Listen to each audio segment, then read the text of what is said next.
Depuis des millénaires, l'humanité répète le même schéma. On croit vivre libre, maître de notre destin, mais l'histoire nous a toujours prouvé le contraire. Derrière chaque empire, chaque révolution, il y a eu des mains invisibles, des gens capables de tout contrôler. Les lois, les médias, la mémoire. Et la vérité, c'est qu'aucune époque n'a jamais vraiment appartenu au peuple. Les visages changent, les idéologies aussi, mais le système reste le même. Ceux qui détiennent le pouvoir écrivent l'histoire, et ceux qui la contestent sont effacés. On appelle ça la stabilité. Eux, ils appellent ça la paix.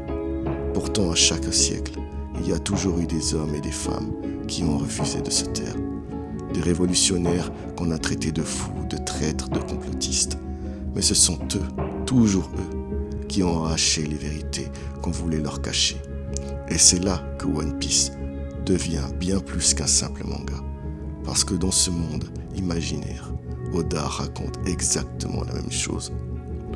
Un monde dirigé par le mensonge, une vérité effacée de l'histoire, et un peuple maintenu dans l'ignorance pour ne jamais remettre en question l'ordre établi.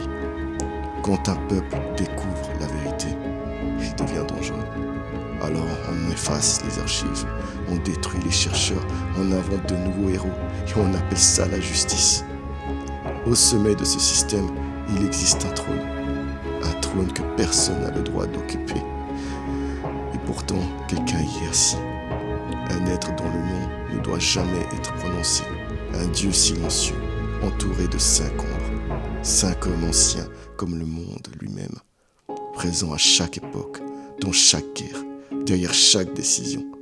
Il contrôle la vérité, efface les nations et décide de ce que l'humanité a le droit de savoir. On les appelle les 5 doyens, les gardiens du mensonge, les architectes du monde et les ennemis jurés de la liberté. Et quand tu regardes bien, tu te rends compte que One Piece ne parle pas seulement de pirates et de trésors, il parle de nous, de notre monde, des vérités qu'on cache et de ceux qui se battent encore pour les révéler. Parce que comprendre leur monde, c'est peut-être comprendre le nôtre.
Bonjour et bienvenue sur Story Ponzu. Aujourd'hui, on va plonger dans l'un des mystères les plus énigmatiques de One Piece, le Gorosei, connu aussi sous le nom des 5 doyens. On va d'abord analyser qui ils sont, puis on va théoriser sur leur véritable nature. Alors accroche-toi parce qu'à la fin de cette vidéo, tout ce que tu pensais savoir sur le monde de One Piece pourrait bien être mis en question. Sans plus tarder, allons-y.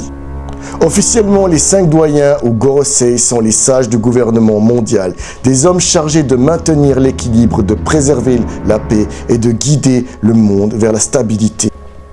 Mais cette image n'est qu'un masque, car derrière ces sourires et ces titres honorifiques se cache une vérité plus ancienne que le gouvernement lui-même. Ces 5 vieillards ne sont pas de simples dirigeants, ce sont les gardiens d'un secret vieux de 8 siècles, le secret du siècle 8. Ils ont ordonné la destruction d'Ohara, ils ont effacé les poneglyphes et ils ont réécrit chaque ligne de l'histoire pour cacher un crime originel.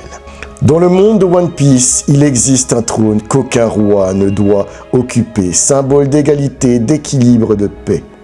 Mais ce trône n'est pas vide. Un être y siège en silence, son nom Imu.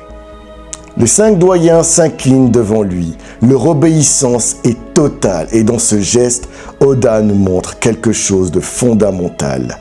Les doyens ne sont pas les maîtres du monde, ils en sont les prisonniers. Lors du chapitre 1086, Oda révèle leurs véritables noms, des noms de dieux et des planètes. Saint Gegarcia Saturne, dieu de la défense. Saint Marcus Mars, dieu de l'environnement.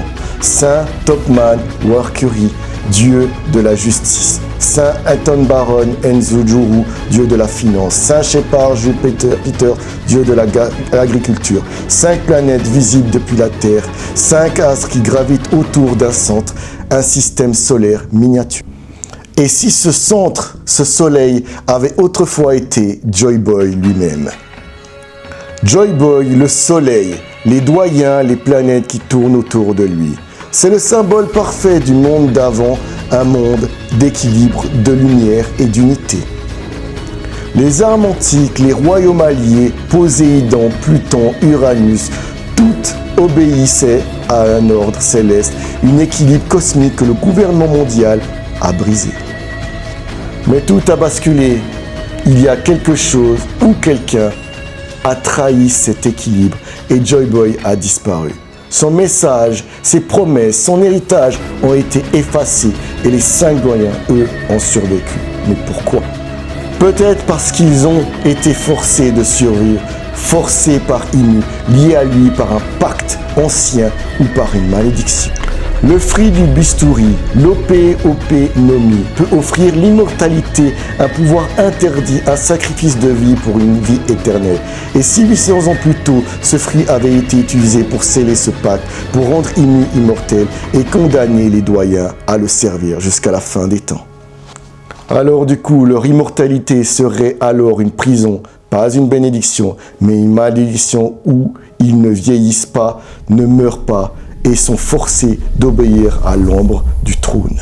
Sur Egghead, la vérité éclate. Les 5 doyens se transforment en monstres, des créatures infernales, mi-divines, mi-oni. Leur apparence révèle ce qu'ils sont devenus, des esprits brisés, emprisonnés dans des corps maudits. Ce ne sont plus des humains, ce sont des souvenirs vivants, des pantins divins au service de la peur. Mais alors, pourquoi le gouvernement n'a-t-il pas effacé Wano, Alabasta ou l'île des hommes-poissons ou Elbaf, ces nations liées au passé de Joy Boy? Peut-être parce que quelqu'un veille encore sur elles. Et si malgré leur servitude, les doyens tentaient de préserver les derniers fragments du monde ancien, pas par loyauté envers Imu, mais par fidélité à un serment oublié? Regardons le symbole du soleil, celui que portaient les esclaves libérés par Fisher Tiger, celui que Luffy arbore sur son dos quand il sourit. C'est le même symbole, le même rire, la même lumière. Dans cet univers, tout est cyclique et le soleil finit toujours par se lever. Les 5 doyens, fatigués, brisés par des siècles de servitude, voient enfin en Luffy le Joy Boy qu'ils ont perdu. L'ombre s'efface, la lumière revient, les planètes reprennent leur orbite et le monde retrouve son équilibre. Ce n'est pas une guerre de royaume, c'est une guerre cosmique. La lumière contre l'ombre, le soleil contre le vide. Alors, et si les 5 doyens n'étaient pas les ennemis de Joy Boy, mais ses derniers compagnons perdus dans le temps? Et si leur combat silencieux n'avait jamais cessé, des siècles passés à servir un faux dieu, en attendant le retour du vrai? Imu n'est pas leur maître, Imu est leur geôlier, et Luffy est la clé qui brisera leur chaîne. Dis-moi ce que toi tu en penses. Les doyens sont-ils des traîtres ou des gardiens enchaînés? Et surtout, abonne-toi parce qu'on va continuer à creuser les secrets du siècle oublié jusqu'à ce que la vérité voie enfin la lumière.